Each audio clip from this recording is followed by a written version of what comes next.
আসসালামু আলাইকুম ওরহমতুল্লাহি ওবরাকাতুহ। ইন্নাল হামদালিল্লাহ ওয়াসসালাতু ওয়াসসালামু আলা মাল্লা নাবিয়্যা বা'দাহ, আম্মা বা'দ। সুপ্রিয় শ্রোতা, প্রিয় ভাই ও বোনেরা আমার, আগামীকাল 10 জিলহজ, পবিত্র ঈদুল আজহা। এই দিনটি হাদিসের ভাষায় অত্যন্ত সম্মানিত একটি দিন, যেই দিনের ব্যাপারে রাসূল সাল্লাল্লাহু আলাইহি ওয়াসাল্লাম বিদায় হজের ভাষণে বলেছেন।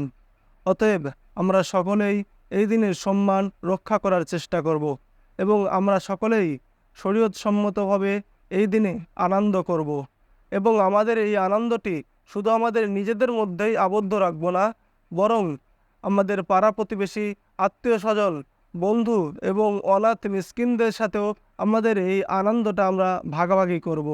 এবং এই দিনে নির্দিষ্ট কিছু সুন্নত রয়েছে, আমরা সকলেই চেষ্টা করব এই সুন্নতগুলোর ওপরও আমরা সকলেই আমল করার। ঈদের দিনের প্রথম সুন্নত হলো খুব ভোরে ঘুম থেকে ওঠা। দ্বিতীয় সুন্নত হলো মেসওয়াক করা। তৃতীয় নম্বর সুন্নত হলো গোসল করা। চতুর্থ নম্বর সুন্নত হলো যথাসম্ভব নতুন পোশাক পরিধান করা। পঞ্চম নম্বর সুন্নত হলো শরীয়তসম্মত সাজসজ্জা করা। 6 নম্বর সুন্নত হলো খুশবু লাগানো, অর্থাৎ আতর বা সুগন্ধি জাতীয় কোনো কিছু ব্যবহার করা। 7 নম্বর সুন্নত হলো ঈদুল আজহায় ঈদগাহে যাওয়ার পূর্বে কোনো কিছু না খেয়ে যাওয়া, কিন্তু ঈদুল ফিতরে এর বিপরীত। ঈদুল ফিতরে মিষ্টি জাতীয় কোনো কিছু খেয়ে যাওয়াই সুন্নত, কিন্তু ঈদুল আজহায় কোনো কিছু না খেয়ে ঈদগাহে যাওয়া এটাই সুন্নাত। 8 নম্বর আগে আগে ঈদগাহে যাওয়া। 9 নম্বর ঈদের নামাজ শেষ করে ঈদগাহ থেকে এসে যারা কুরবানি করতে সক্ষম তারা কুরবানি করা। 10 নম্বর ঈদগাহে গিয়ে ঈদের নামাজ আদায় করা। যথাসম্ভব কোনো ওজর ব্যতীত মসজিদে ঈদের নামাজ না পড়া এটাই উত্তম। ঈদের নামাজ ঈদগাহে পড়া এটাই সর্বাধিক উত্তম।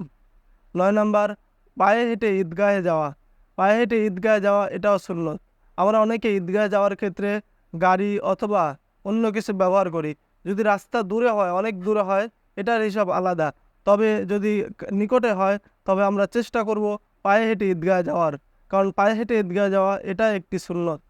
12 নম্বর ঈদগাহে যাওয়ার সময় ঈদুল আজহায় জোরে জোরে এই তাকবীরটি বলতে বলতে যাওয়া। আল্লাহু আকবার, আল্লাহু আকবার, লা ইলাহা ইল্লাল্লাহু ওয়াল্লাহু আকবার, আল্লাহু আকবার, ওয়ালিল্লাহিল হামদ। 13 নম্বর এক রাস্তা দিয়ে ঈদগাহে যাওয়া এবং অন্য রাস্তা দিয়ে ঈদগাহ থেকে আসা। 14 নম্বর ঈদুল আজহায় ঈদের নামাজ ঈদুল ফিতরের তুলনায় আগে পড়া, কেননা ঈদের নামাজের পরেই একটি মহান ইবাদত, মহান হুকুম রয়েছে, যেই ইবাদতটি হলো কুরবানি করা। এজন্য ঈদের দিন ঈদুল আজহায় ঈদের নামাজ আগে আগে পড়া এটাও উত্তম এবং সুন্নাহ।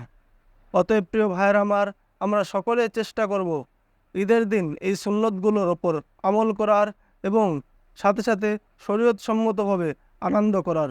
আল্লাহ তাআলা আমাদের সকলকে বুঝার এবং আমল করার তৌফিক দান করুক। আসসালামু আলাইকুম ওয়া রাহমাতুল্লাহি ওয়া বারাকাতুহু।